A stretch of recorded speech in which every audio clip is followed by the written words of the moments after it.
हाय दोस्तों, welcome back to my YouTube channel. तो आज की इस वीडियो में हम पढ़ने वाले हैं लंग्स एब्सेस। तो चलिए पढ़ते हैं। तो इसकी डेफिनेशन की बात करें कि क्या होता है लंग्स एब्सेस। तो देखिए, lungs abscess is a condition characterised by containing of pus that collapse the lungs parenchyma. तो इसमें होता क्या है कि जो हमारे लंग्स होते हैं उसमें क्या होता है कि पस का कलेक्शन हो जाता है। जो पस होती है, ठीक है, मवाद होती है, वो क्या होते हैं कि हमारे लंग्स में जमा होने लगती है। तो जब जो जमा होने लगती है तो वो क्या करती है, हमारे लंग्स पेरेन्काइमा को भी क्या कर देती है, इन्फेक्टेड कर देती है, ख़राब कर देती है। जो कि कहाँ पर पेरेन्काइमा क्या है, जहाँ पर क्या होता है कि हमारी ऑक्सीजन का चेंजेस होता है, कार्बन डाइऑक्साइड बाहर निकलती है, देन ऑक्सीजन इसमें मिलती है। तो जहाँ पर गैस का एक्सचेंज होता है, पेरेन्काइमा वाला पार्ट होता है, वहाँ पर क्या होता है कि पस का कलेक्शन हो जाता है, तो वो उसे भी नष्ट कर देती है पेरेन्काइमा को, ठीक है। तो यहाँ क्या है कि लंग्स एब्सेस मतलब पस का कलेक्शन हमारे लंग्स में, ठीक है। अगर हम इसके कॉजेज़ की बात करते हैं कि किसके क्या कॉजेज़ होते हैं, तो देखिए, the immediate cause of most lungs abscess is infection caused by bacteria. जो लंग्स एब्सेस है वो सबसे ज़्यादा बैक्टीरिया ही कॉज करता है, ठीक है। तो पॉजिटिव ऑर्गेनिज्म में देखें तो ग्राम नेगेटिव ऑर्गेनिज्म और ग्राम पॉजिटिव जो क्या होते हैं, बैक्टीरिया होते हैं, इनसे होता है। जैसे कि बैक्टीरियोइड्स स्पीसीज एंड पेप्टो क्या है, पेप्टो स्ट्रेप्टोकोकस स्पीसीज हो गया, एंड पेरोटियस स्पीसीज हो गया, जैसे कि स्ट्रेप्टोफाइलोकोकस स्पीसीज हो गया, एरोबैक्टर स्पीसीज हो गया। ये जितने भी सारे gram negative and gram positive जो ऑर्गेनिज्म आते हैं, इनकी वजह से क्या होता है कि लंग्स एब्सेस कॉज करता है, ठीक है। इसके बाद हम थोड़े और रिस्क फैक्टर जाने तो देखिए, अल्कोहलिज्म क्या होता है। जो व्यक्ति अल्कोहल का प्रयोग करता है सबसे ज़्यादा, उनमें लंग्स एब्सेस होने के चांसेस होते हैं, ठीक है।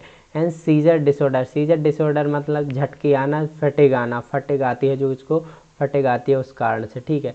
और ड्रग ओवरडोज, अगर कोई व्यक्ति बहुत ज़्यादा ड्रग यूज़ कर रहा है, बहुत ज़्यादा ओवरडोज ले रहा है, तो उस कंडीशन में भी हमें ये कंडीशन देखने को मिलती है। एंड जर्नल एनेस्थीसिया, जो जर्नल एनेस्थीसिया का उपयोग करने से भी क्या होता है, लंग्स एब्सेस के चांसेस होते हैं। देन कार्डियो वास्कुलर एक्सीडेंट्स, ये क्या होता है कि जब हमारे ब्रेन में कोई स्टॉक हो जाता है, इसका मतलब होता है स्टॉक, मतलब ब्रेन में स्टॉक हो जाना, ब्लड का मतलब कि फुल जाना, ब्लड बहने लगना हमारे किसमें, ब्रेन में, तो उस कंडीशन को कार्डियोवास्कुलर एक्सीडेंट्स कहते हैं। एंड इन्फेक्शन डिसीज़ के कारण भी होता है, ठीक है। तो ये क्या है, इसके कुछ रिस्क फैक्टर होते हैं। चलिए अब हम क्या जानते हैं, अब हम पढ़ते हैं इसके साइन और सिम्टम्स कि हमें क्या साइन और सिम्टम्स देखने को मिलते हैं, क्या संकेत देखने को मिलते हैं। तो सबसे पहले है क्या है, कफ। अगर किसी व्यक्ति को लंग्स एब्सेस है तो उसे क्या मिलेगा, कफ, मतलब कि बहुत ज़्यादा खांसी चलेगी, ठीक है। इसके बाद बैड ब्रीथ मतलब कि सांस लेने में दिक्कत होगी, वो सांस ठीक से नहीं ले पाएगा, ठीक है। बहुत ज़्यादा खराब उसकी जो होगी ब्रीथ होगी, ठीक है। एंड फीवर विथ स्वेलिंग मतलब कि क्या है, ठंड के साथ बुखार आएगा, कपकपी के साथ जो फीवर आता है वो आएगा, ठंड भी लगेगी। एंड ठीक है, नाइट स्वेट मतलब कि जो रात के सोते समय क्या है, व्यक्ति को बहुत ज़्यादा पसीना आएगा, ठीक है। एंड डिस्पिनिया का मतलब होता है सांस कष्ट, मतलब ठीक तरह से सांस लेने में दिक्कत होगी, सांस ठीक से नहीं ले पाएगा व्यक्ति, ठीक है।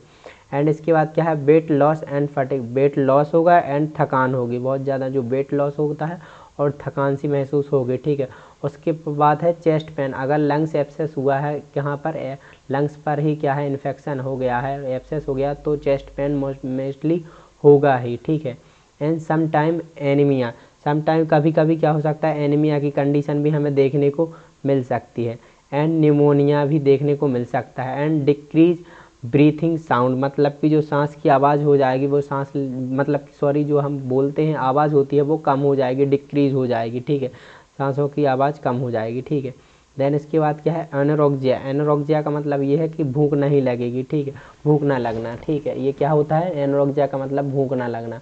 एंड हीमोपोटाइसिस का मतलब ये होता है कि जो हमारी खांसी चलती है, तो खांसी के साथ साथ क्या होता है कि कभी कभी ब्लड आने के चांसेस भी होते हैं, ब्लड भी आने लगता है खांसी के साथ साथ, ठीक है। तो उस कंडीशन को हीमोपोटाइटिस कहते हैं। चलिए इसके बाद हम समझते हैं किसके, डायग्नोस्टिक एवेल्यूएशन की बात करते हैं कि क्या क्या डायग्नोस्टिक और एवेल्यूएशन होते हैं इसके। तो सबसे पहले क्या है, चेस्ट एक्सरे, व्यक्ति का जो चेस्ट एक्सरे करेंगे। देन इसके पहले भी क्या है, मेडिकल हिस्ट्री करेंगे।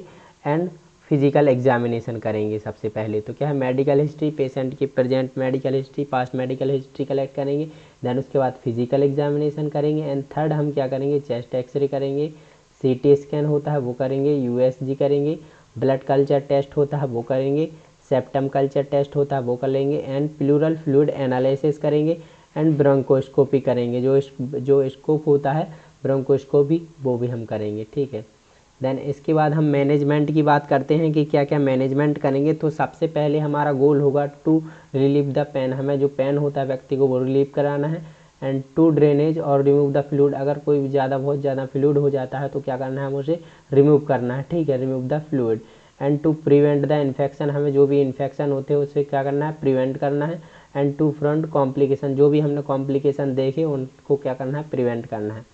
देन इसके बाद हम क्या देंगे, एंटीबायोटिक देंगे। एंटीबायोटिक में कौन कौन से देंगे, penicillin G, penicillin V and clindamycin देंगे। क्योंकि जो बैक्टीरिया एंटीबायोटिक इसलिए देंगे क्योंकि जो व्यक्ति को क्या है, बैक्टीरिया इन्फेक्शन है, ठीक है।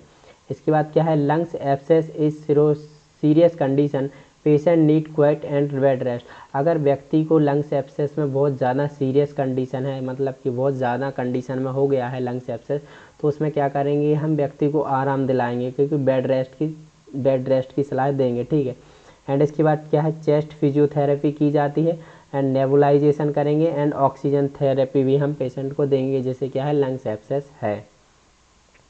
इसके बाद हम बात करते हैं सर्जिकल मैनेजमेंट। सर्जिकल मैनेजमेंट क्या करेंगे हम, तो सबसे पहले क्या है, लोबेक्टोमी। लोबेक्टोमी होती क्या है, lobectomy is a surgery to remove one of the lobes of the lungs.